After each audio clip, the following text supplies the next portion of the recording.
जानते हैं, जिसमें महात्मा गांधी का नाम सर्वोपरि है। इसका कारण ये है कि सबसे अधिक जो योगदान रहा है आज़ादी में वो महात्मा गांधी का रहा। ये ना सिर्फ भारत को आज़ादी दिलवाने में महत्वपूर्ण योगदान दिए हैं, बल्कि लोगों में विचार का संचार करने में भी इनका बहुत बड़ा योगदान रहा है।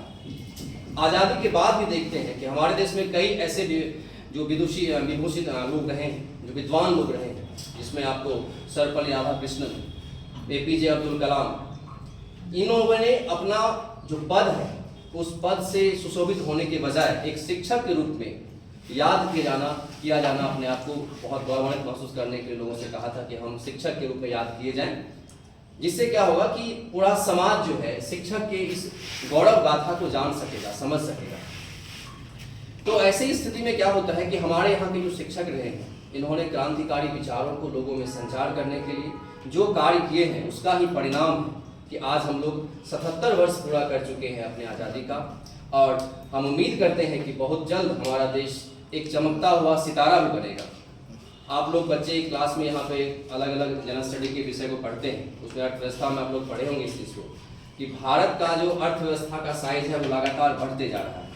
हम लोग हमेशा एक नए नए रास्तों को, एक नए नए जो कीर्तिमान है उसको स्थापित करते जा रहे हैं। अभी भारत दुनिया का 5वां बड़ा अर्थव्यवस्था बन गया है और उम्मीद करते हैं कि अगले 3 वर्ष में ये तीसरी सबसे बड़ी अर्थव्यवस्था बन जाएगी, और हम इस उम्मीद से अभी इसके काम में लगे हुए हैं। ये काम भी कहीं ना कहीं देश के लिए, देश के राष्ट्रवाद के लिए एक माइलस्टोन है। ऐसा नहीं कि आज़ादी हम जब ले लिए हैं तो आज़ादी के बाद हमारा काम समाप्त हो गया है। हमारा काम लगातार जारी है।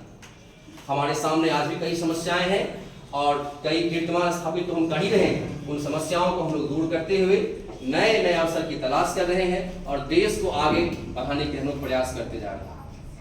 थोड़ा सा जो राष्ट्रवाद है इसको थोड़ा सा हम लोग यहाँ पे देख लें। कहा जाता है कि लोग अलग अलग तरीके से अपने देश के लिए योगदान देते हैं। विद्यार्थी भी देते हैं।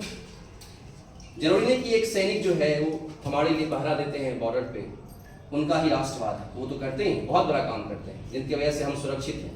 लेकिन हम भी अपना काम करके, एक अच्छी शिक्षा प्राप्त करके, एक अच्छे नागरिक बन करके देश के राष्ट्रवाद को विकसित कर सकते हैं, बढ़ावा दे सकते हैं। और सब मिलकर के जब 140 करोड़ देश के लोग एक साथ अपने अपने कार्यों को करेंगे, जैसा कि मौलिक कर्तव्य में कहा गया है कि आप अपने अपने फील्ड में आगे बढ़ते रहिए, यही आपके लिए राष्ट्रवाद है और ये देश को समृद्ध बनाएगा, देश को काफी विकसित बनाएगा। तो ये कार्य हमारे लिए असाइंड किया गया है, हमारे लिए जरूरी भी है। सरकार भी मानती है कि हर फील्ड के लोग, हर क्षेत्र में जहां विद्यार्थी हैं तो वो अपना काम करें, कोई जॉब में, कोई पैसा में लोग हैं तो वो अपने अपने कार्यों का संचालन करते रहे। तो ये सब हमारे लिए राष्ट्रवाद का प्रतीक है, जिससे हमारा राष्ट्र समृद्ध होगा, बेहतर होगा, विकसित होगा, और तभी जाकर के हम ना सिर्फ तीसरी बल्कि दुनिया की पहली अर्थव्यवस्था बन सकते हैं। और हम लोगों ने ये लक्ष्य किया है कि 2045 तक हम दुनिया के विकसित देशों में से एक हो जाएंगे।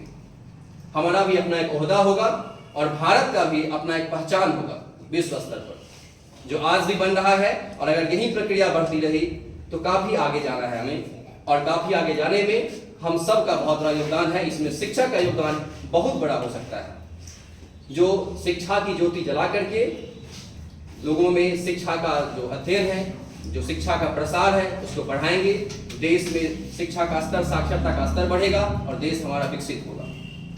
समय का अभाव है, हम बहुत लंबा भाषण नहीं दे सकते हैं, और हम चाहते हैं कि अब अमित सर आए और उनका संचालन करें और हम अपनी वाणी को विराम देते हैं।